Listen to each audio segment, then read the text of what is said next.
Good morning guys. आज हम पढ़ने वाले हैं 28 जुलाई की करंट अफेयर। ठीक है, चलिए शुरू करते हैं। सबसे पहले हम 27 जुलाई की यानी कि कल के करंट अफेयर का रिवीजन कर लेते हैं। ओके, तो चलिए पहला क्वेश्चन हमारा, किस भारतीय वैक्सीन निर्माता द्वारा ऑक्सफोर्ड यूनिवर्सिटी एस्ट्राजेनेका द्वारा विकसित कोविड-19 वैक्सीन कैंडिडेट का परीक्षण शुरू किया जाएगा? तो इसका आंसर हो जाएगा guys serum institute of India. Okay, आगे है, किस भारतीय मूल की नर्स को कोविड-19 सेवाओं के लिए सिंगापुर के राष्ट्रपति पुरस्कार से सम्मानित किया गया है? तो आंसर है कला नारायण स्वामी को। अगला क्वेश्चन है कि महिला अफसरों को किस क्षेत्र में स्थायी कमीशन के लिए केंद्र सरकार ने 23 जुलाई 2020 को नोटिफिकेशन जारी किया है? तो आंसर हो जाएगा सेना में भर्ती होने वाली महिलाओं के लिए। आगे है, 160वां आयकर दिवस कब मनाया गया? तो गाइस ये मनाया गया हमारा 24 जुलाई को। ओके, अगला क्वेश्चन है, प्रीमियर लीग फुटबॉल खिताब 2020 किस क्लब ने जीता? तो ये जीता है हमारा लिवरपूल क्लब ने। ओके, अगला क्वेश्चन है, चीन ने अपना पहला मंगल मिशन 23 जुलाई 2020 को लॉन्च किया। इस मिशन का नाम बताइए। तो इस मिशन का नाम है हमारा तियानवेन फर्स्ट। आगे है, किस राज्य सरकार ने मास्क न पहनने वालों पर अधिकतम 1 लाख रुपए का जुर्माना और 2 साल की जेल का नियम लागू किया है? तो ये किसने लागू किया नियम? झारखंड सरकार ने।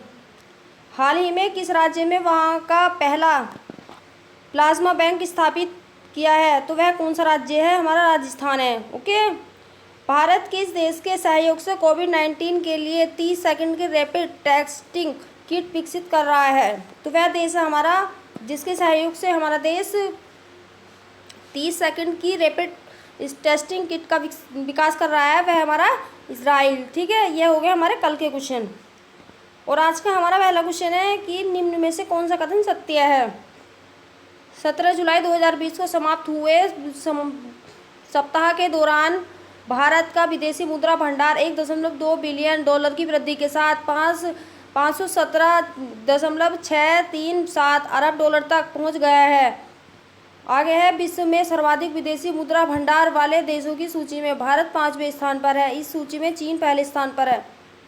तो गाइस इसका आंसर हो जाएगा हमारा ए और बी दोनों सही हैं, यानी कि C is the right answer. Okay, ये हमारा कि 17 जुलाई 2020 को समाप्त हुए सप्ताह के दौरान भारत का विदेशी मुद्रा भंडार 1.2 बिलियन डॉलर की वृद्धि के साथ 517.637 अरब डॉलर तक पहुंच गया है। विश्व में सर्वाधिक विदेशी मुद्रा भंडार वाले देशों की सूची में भारत का कौन सा स्थान है? 5वां। और पहला किसका है? चीन का। और आगे है, विदेशी मुद्रा भंडार को फॉरेक्स रिजर्व या आरक्षित निधियों का भंडार भी कहा जाता है। और अगला क्वेश्चन हमारा, निम्न में से कौन सा कथन सत्य है? इनमें भी सही बताना है कि कौन सा सही है। पहला है, हाल ही में संयुक्त राष्ट्र ने खाद्य एवं कृषि संगठन FAO द्वारा नवीनतम वैश्विक वन संसाधन मूल्यांकन जारी किया गया। आगे है, इसमें पिछले 1 दशक में वन क्षेत्रों में वृद्धि करने वाले शीर्ष 10 देशों में भारत को 3रा स्थान मिला। तो इसमें सही आंसर हो जाएगा गाइस ए और बी दोनों सही हैं, यानी कि C is the right answer. Okay, और हमारी जो है FAO की फुल फॉर्म है हमारी, ये थोड़ी सी मुझे दिख नहीं रही, food and agriculture organisation the United Nation, यानी कि food and agriculture organisation of the United Nations. ठीक है,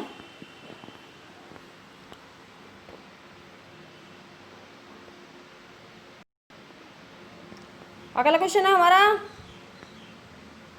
सबसे पहले हम इसी देख लेते हैं कि FAO द्वारा जारी नवीनतम वैश्विक वन संसाधन मूल्यांकन global forest resource assignment FRA में पिछले 1 दशक में वन क्षेत्रों में वृद्धि करने वाले 10 देशों में भारत को कौन सा स्थान मिला है? 3रा। FAO ने वर्ष 1990 के बाद प्रत्येक 5 वर्ष में यह व्यापक आकलन करता है जो सभी सदस्य देशों के लिए वनों का स्तर, उसकी विस्तृतियों एवं प्रबंधन की जानकारी देता है।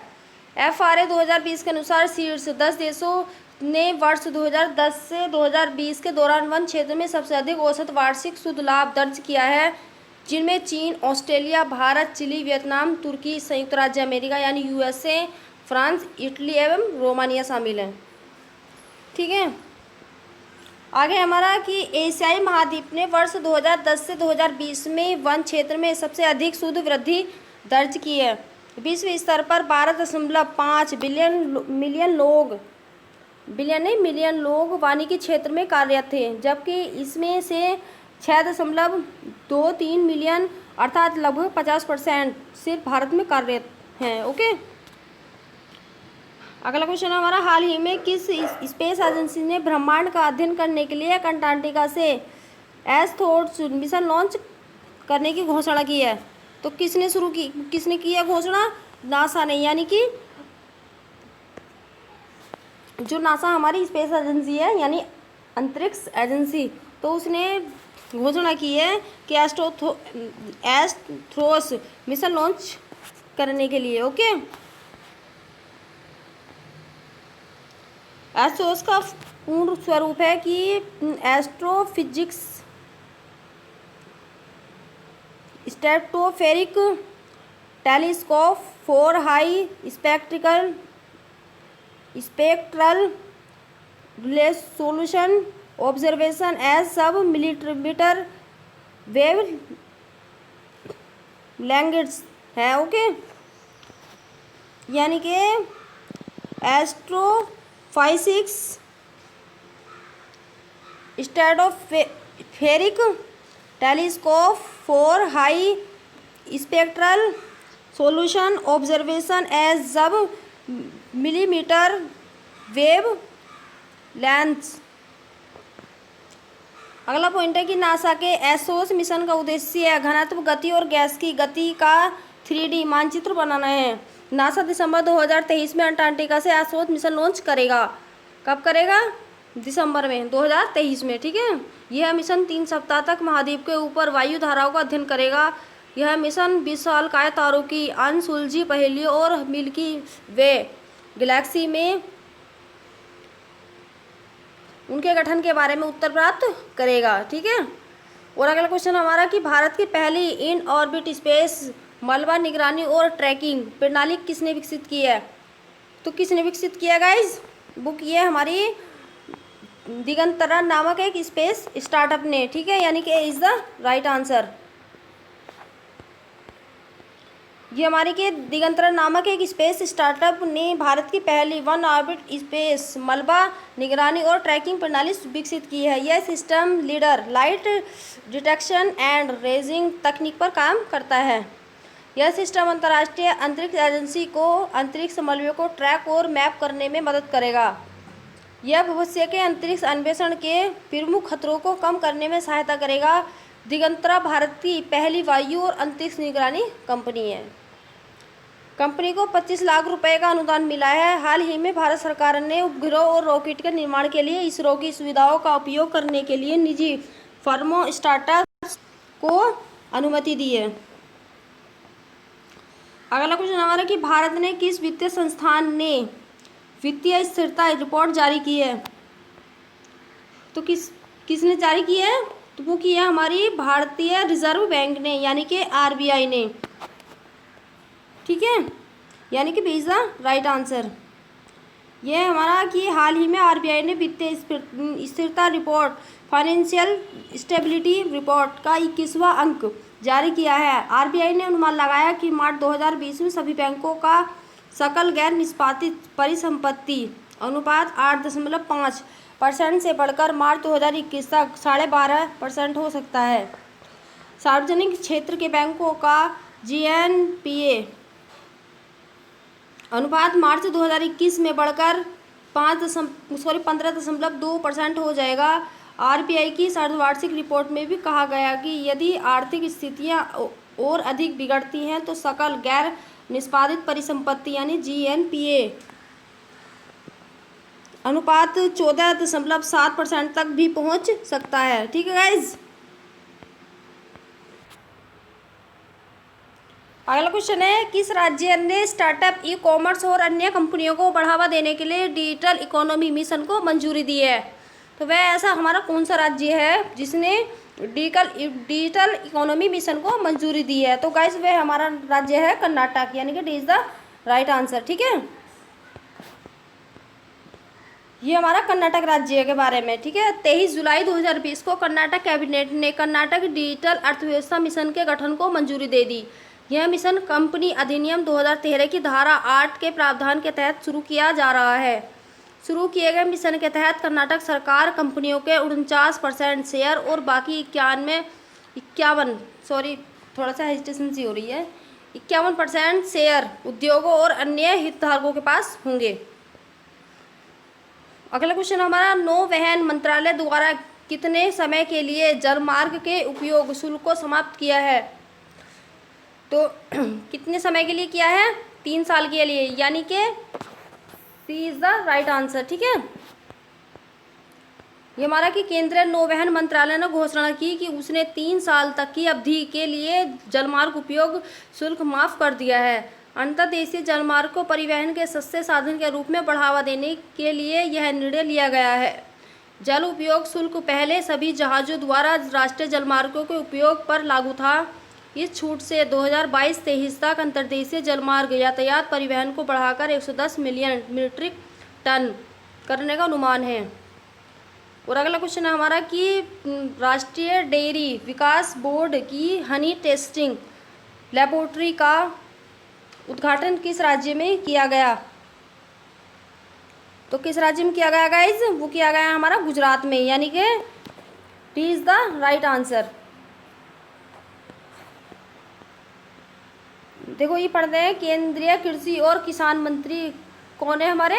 नरेंद्र सिंह तोमर ने वर्चुअली एक विश्व स्तरीय शहद परीक्षण प्रयोगशाला का उद्घाटन किया है। इस प्रयोगशाला की स्थापना राष्ट्रीय डेयरी विकास बोर्ड यानी NDDB द्वारा आनंद गुजरात में राष्ट्रीय मधुमक्खी बोर्ड NBB के सहयोग से की गई। यह शहद परीक्षण प्रयोगशाला बड़ी संख्या में किसानों को शहद के उत्पादन एवं विपणन के लिए प्रोत्साहन देकर देश में मीठी क्रांति लाने एवं उनकी आय दुगनी करने के भारत सरकार के विजन में सहायक होगी। और अगला क्वेश्चन हमारा कि विश्व IVF दिवस कब मनाया जाता है? तो यह हमारा मनाया जाता है 25 जुलाई को, यानी कि B is the right answer.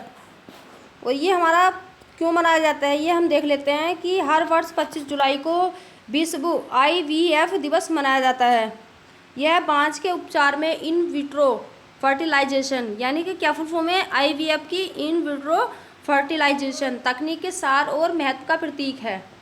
39 वर्ष पहले विश्व को अपने पहला टेस्ट ट्यूब बेबी से मिला था, जब लुइस ब्राउन का जन्म बॉबी हॉल में IVF तकनीक के जरिए हुआ था। इस दिन को विश्व में पहले IVF बच्चे के जन्म के बाद विश्व IVF घोषित किया गया था।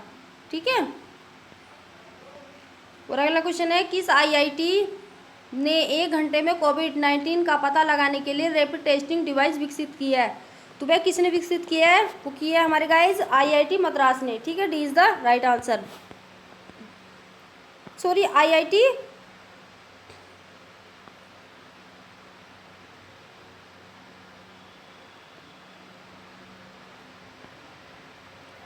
ये ना, देखो गाइज ये जो हमारा भारतीय प्रौद्योगिकी संस्थान मद्रास है, ये इमेज हमारी गलत है ना?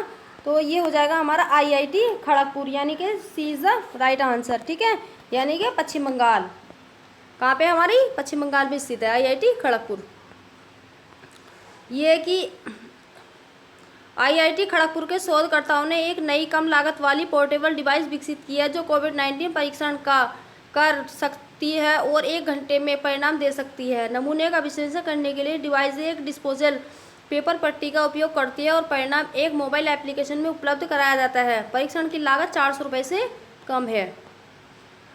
और आगे है कि भारत वर्तमान में अपनी टेस्ट ट्रैक एंड ट्रीट रणनीति के माध्यम से देश भर में कोविड-19 परीक्षण को बढ़ाने की योजना बना रहा है। साथ ही सरकार कोविड-19 की रिकवरी दर को बढ़ाने के लिए प्लाज्मा थेरेपी और प्लाज्मा बैंक खोल रही है। आगे है कि जैसे अभी हमारा राजस्थान ने खोला है, प्लाज्मा थेरेपी, वैसे ही हमारी जो भारत सरकार है वो हमारा हर जगह खोलने की योजना बना रही है, ठीक है। और इसके अलावा भारत सरकार ने कोवैक्सीन नामक पहली स्वदेशी रूप से विकसित कोविड-19 वैक्सीन को लॉन्च करने के लिए भारत बायोटेक के साथ साझेदारी की। भारत की जो वर्तमान रिकवरी दर है वो कितनी, हमारी 63.5%, यानी कि 63.5%, ठीक है गाइज। आज के लिए बस इतना ही। और अगर मेरी ये वीडियो आपको पसंद आए तो लाइक करना और सब्सक्राइब करना मेरे चैनल को, ठीक है गाइज। ठीक है, थैंक यू फॉर वॉचिंग।